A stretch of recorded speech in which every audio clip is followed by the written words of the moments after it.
It all kicked off on what felt like just another regular night. We'd wrapped up dinner, and our usual chit-chat about household stuff took a turn into something intense, almost electric. When I brought up a bill that needed settling, nothing out of the ordinary, she shot me a look full of frustration. Her answer wasn't what I expected, not by a long shot. With a voice that sliced through the room, she declared, "I'm not something you own."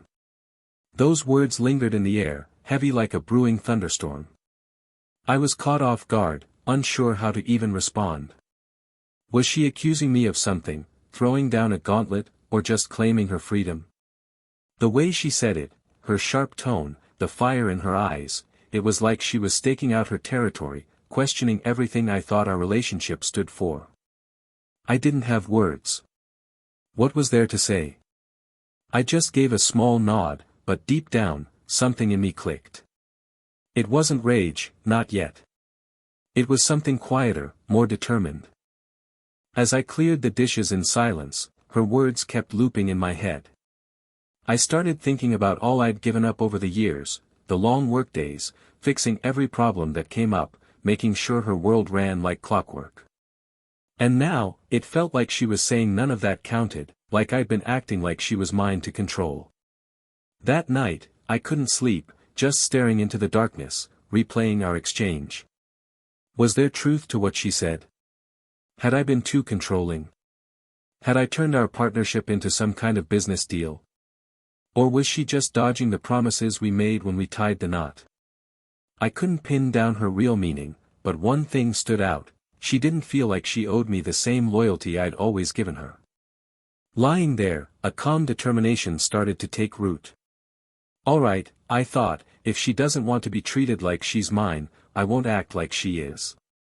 But that also means she can't lean on me to carry her load. This wasn't about getting even, it was about what's fair. If she's after independence, I'd let her have it, all the way.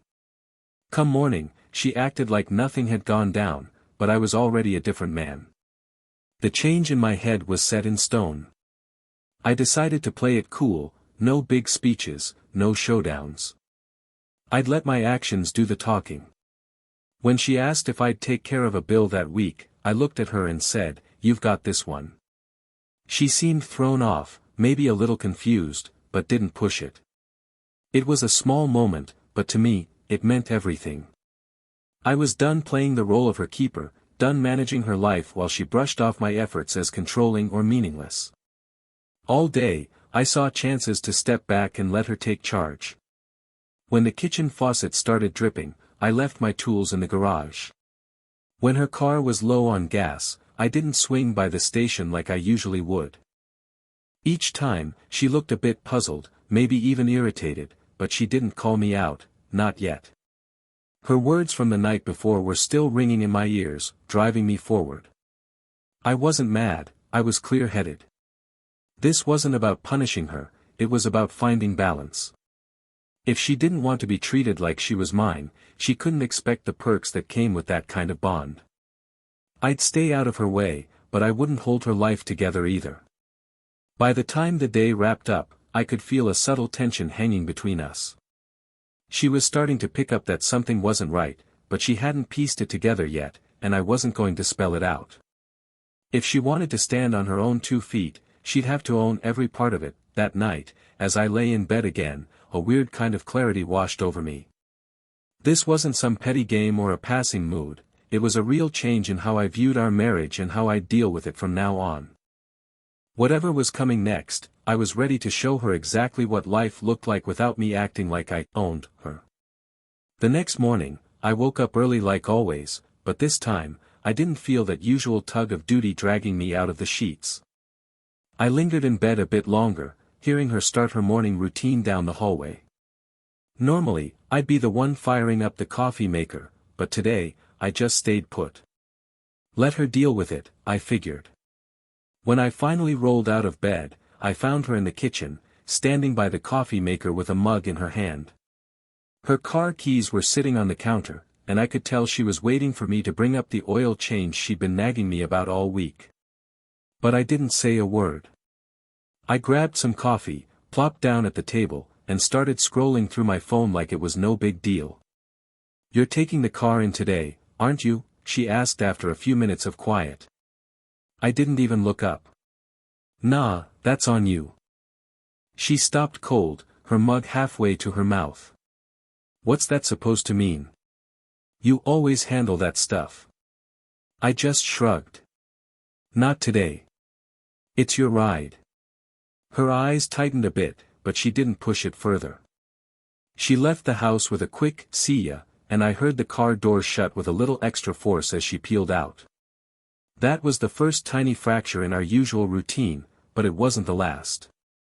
All day, I went about my stuff with a kind of purposeful distance. During her lunch break, she called to remind me about the car insurance payment, something I'd always taken care of like clockwork. "Hey, just a heads up, the insurance is due tomorrow," she said, like it was no big thing. I didn't miss a beat. "You've got it. The account info's in the folder." There was a long pause, and I could almost feel her confusion through the phone. "Why are you being like this?" she finally asked. I kept my voice steady. "I'm not being anything. Just letting you take the wheel. You're more than capable." The line went silent for a second before she let out a short, almost mocking chuckle. "All right, whatever, fine." When she got home that evening, you could cut the tension with a knife.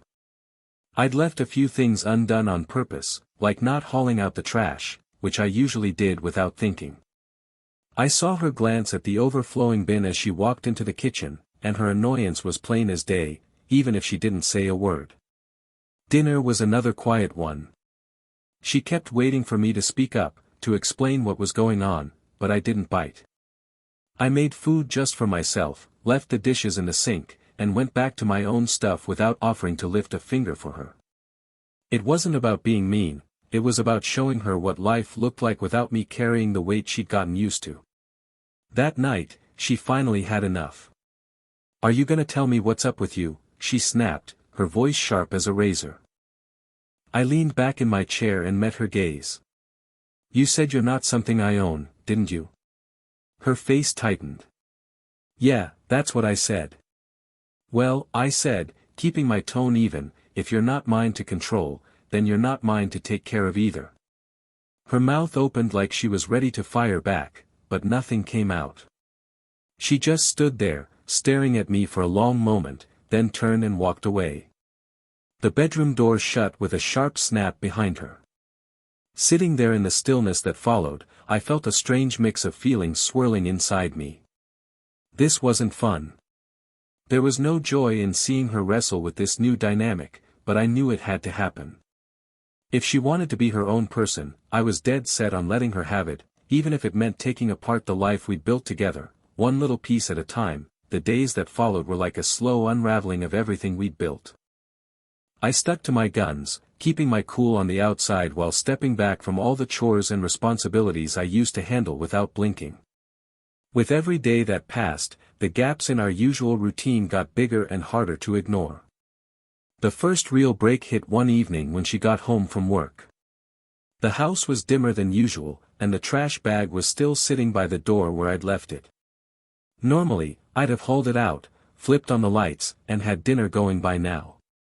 Instead, I was sprawled out in the living room, glued to some show on TV, not giving a care in the world. She walked in, took one look around, and let out a loud sigh. "Are you really just gonna sit there?" she asked, her voice dripping with irritation. I didn't even glance her way. "Yup. Rough day." She slammed her bag down on the counter, harder than she needed to. "You could at least drag the trash out." I gave a half shrug. "It's not that heavy. You've got it." Her eyes got wide, like she couldn't believe I'd just said that. For a second, I thought she'd fire back, but instead, she snatched up the trash bag and stomped outside, the door banging shut behind her. The next morning, I woke up to a sink stacked high with dirty dishes. It was the first time I'd ever seen her leave them like that, a little jab to show she wasn't backing down. She wasn't gonna make this easy, but I wasn't trying to win a fight, I was trying to prove a point. All week, things kept slipping further. The pantry was getting bare because I didn't swing by the store to restock. Her clothes sat in the laundry basket, untouched, even though I used to wash them without her asking. Little annoyances started piling up, and I could see her frustration bubbling up more every day. By the middle of the week, things hit a breaking point. She came home from work to find out I hadn't paid the utility bill. I knew because the power had gotten cut off that afternoon. I could have fixed it in a couple of minutes, but I didn't. This time, I wanted her to feel the weight of it herself. She stormed into the living room, her face red with fury. "The electricity's out," she yelled. "Why didn't you pay the bill?" I looked at her, cool as a cucumber. "You knew it was coming up. Account info's in the folder." She threw her hands up, practically shaking with exasperation. "What's your deal? This is so immature." I got up slowly, letting her words just hang there. "Immature? You're the one who said you're not something I own, right? I'm respecting that. But if I don't own you, I'm not your personal assistant either. You want to be on your own. Cool. But that means handling your own stuff." Her face flickered, like she was scrambling for a comeback but didn't have one. Then she let out a sharp, bitter laugh and shook her head. "This isn't about independence. You're just being a jerk." I didn't take the bait. I just let her words float there as I brushed past her into the kitchen. I wasn't here to argue her into agreeing with me, I wanted her to get it. That night, I heard her on the phone with customer service, wrestling with the power company's automated system to get the lights back on, something I'd have sorted out in no time before all this. Listening to her frustration wasn't fun, but it solidified my choice. If she wanted me to back off, I'd back off all the way, even if it made life messier for both of us. By the end of the week, the whole vibe in the house had shifted. It wasn't just the clutter piling up or the chores left hanging, it was the quiet, the heavy tension sitting between us. We'd stumbled into a kind of cold war, each of us pushing to see how far the other would go. The easy flow of our marriage had turned into a clunky mess of missed steps and awkward pauses. But I held firm. If this was the road she wanted to take, I was ready to ride it out to the end, wherever that might be. By the time that week wrapped up, the air in the house felt thick, like you could choke on it. The electricity was back on, the trash had finally been hauled out, and some groceries were back on the shelves, but I didn't lift a finger for any of it. She was scraping by, doing just enough to keep the place from falling apart, but you could see the strain of our crumbling routine in every step she took. The quiet between us had turned into a war zone, both of us holding our breath, waiting for the other to make the first move. That Saturday morning, I was parked at the kitchen table, sipping coffee and messing around on my phone. She shuffled in, hair still a mess from sleep, and headed straight for the fridge. The bare shelf stared back at her, and she slammed the door shut with a huff. "This has gotta stop," she said, her voice sharp and strained. I didn't look up from my screen. "What's gotta stop?" She whipped around to face me, fire in her eyes. "This whole thing. You acting like you're just some bystander in our home. We're supposed to be partners." I set my phone down and leaned back, crossing my arms. "Partners, huh? Last I checked, you made it clear you're not something I own. Partnerships need both people pulling their weight, and it feels like you've cut me out of yours."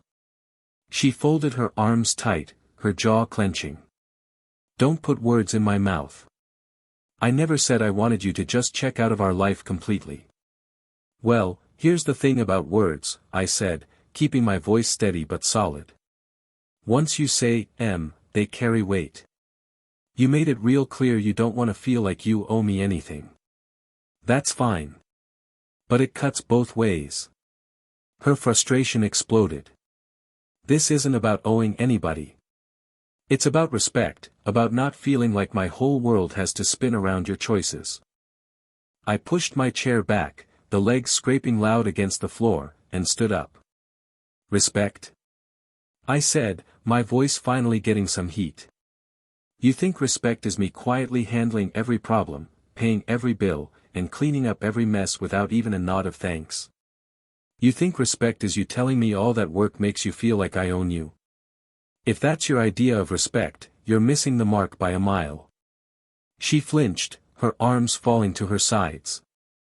For a second, the fight seemed to leak out of her, but then she stood taller, her voice lower but just as fierce. I didn't sign up for this. I never asked you to take care of everything. No, I said, stepping closer, but you sure didn't mind it.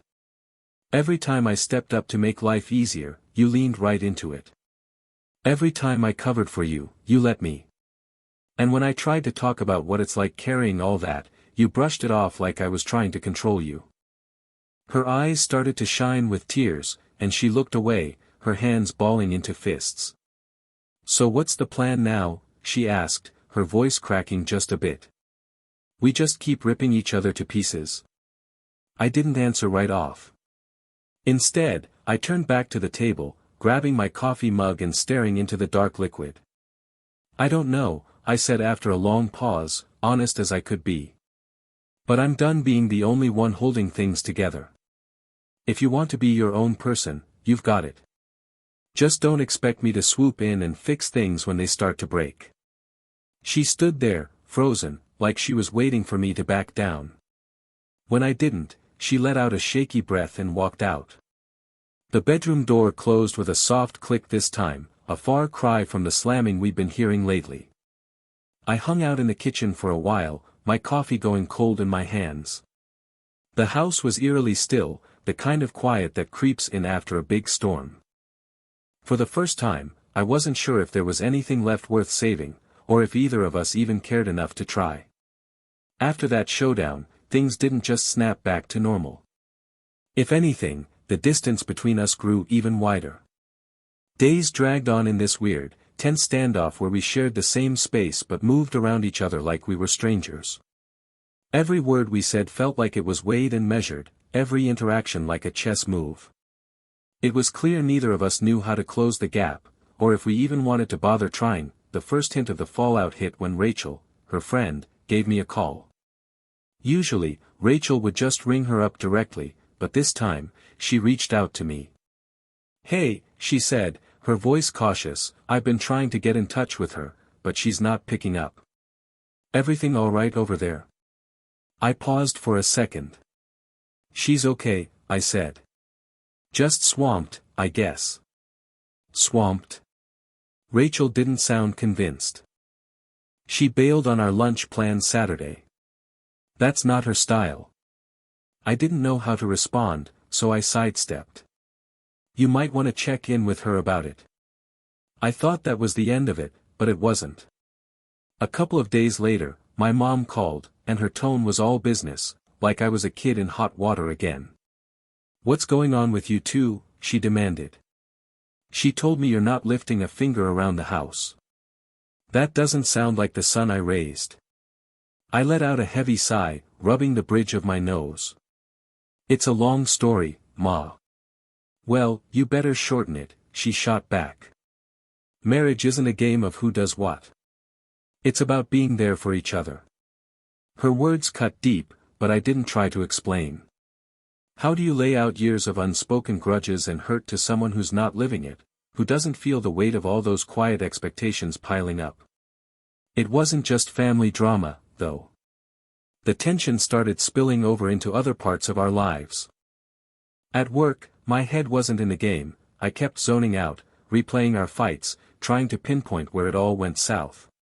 She was struggling too. I caught part of a Zoom call she had with her boss, where she was apologizing for dropping the ball on a deadline. That wasn't like her at all. She was always the one with her ducks in a row, the one who kept everything under control. But lately, you could see the cracks starting to show in her usual polish. One night, I got home and found her slumped on the couch, laptop open, her hands covering her face. She looked up when I walked in, her eyes bloodshot and weary. Wi-Fi's down, she said, her voice flat. I called the provider, but they said the bill's overdue. I stood there, caught between jumping in to fix it and sticking to my plan of letting her deal.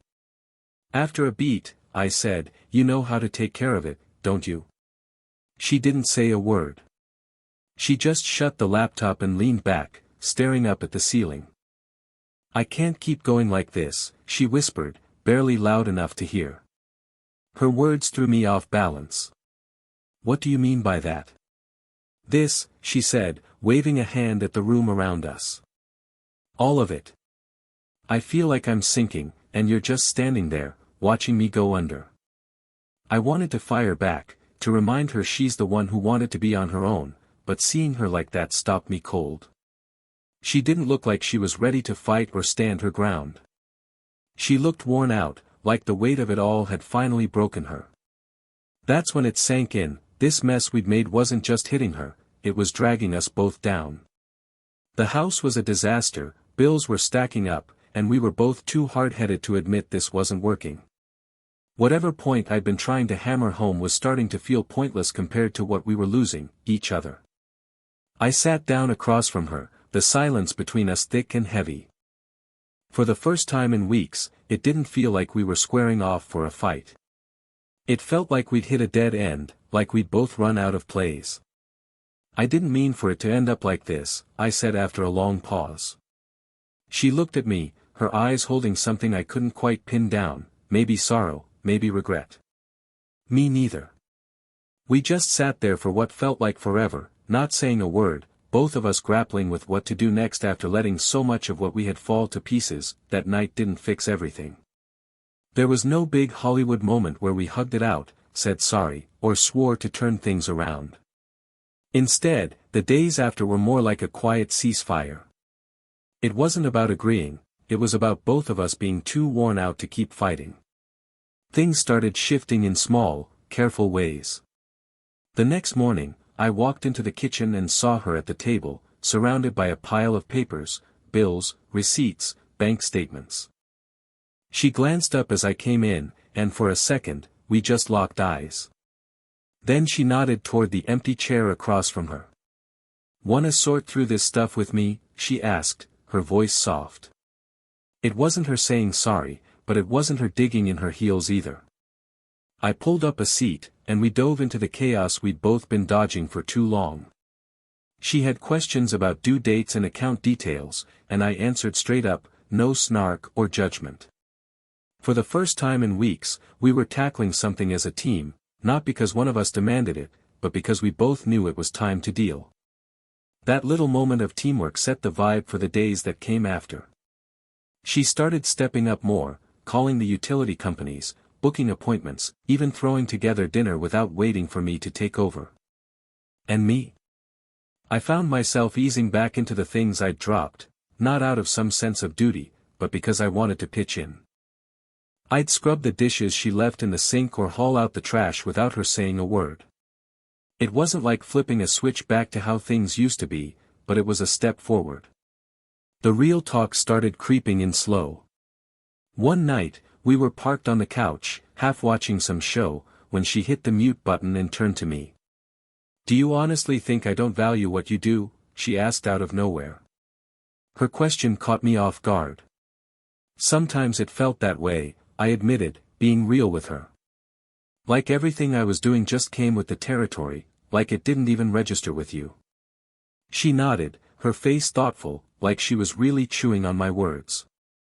"I didn't mean to make you feel like that. I got so used to you taking care of things that I lost sight of how much it must have weighed on you. And instead of speaking up when I needed a hand, I let it fester until it turned into this big ball of resentment." That kind of honesty was a game changer.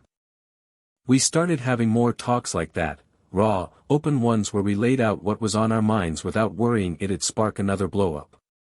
It wasn't always smooth, and we still hit some rough patches, but the difference was we were both trying now. Little by little, we started reshaping what our marriage looked like. It wasn't about one of us carrying the other anymore, it was about splitting the weight. She figured out how to lean on me without leaning too hard, and I learned to step back without feeling like I was bailing on her. Things weren't picture perfect, and they didn't need to be. The clutter in the house started clearing up, but the marks from those rough weeks stuck around. They were like a quiet reminder of how close we'd come to throwing it all away and how much effort it took to find our footing again. One evening, as we sat down to eat, she reached over the table and rested her hand on mine. "I don't want to go back to the way things were," she said, "but I'm not ready to let go of this either."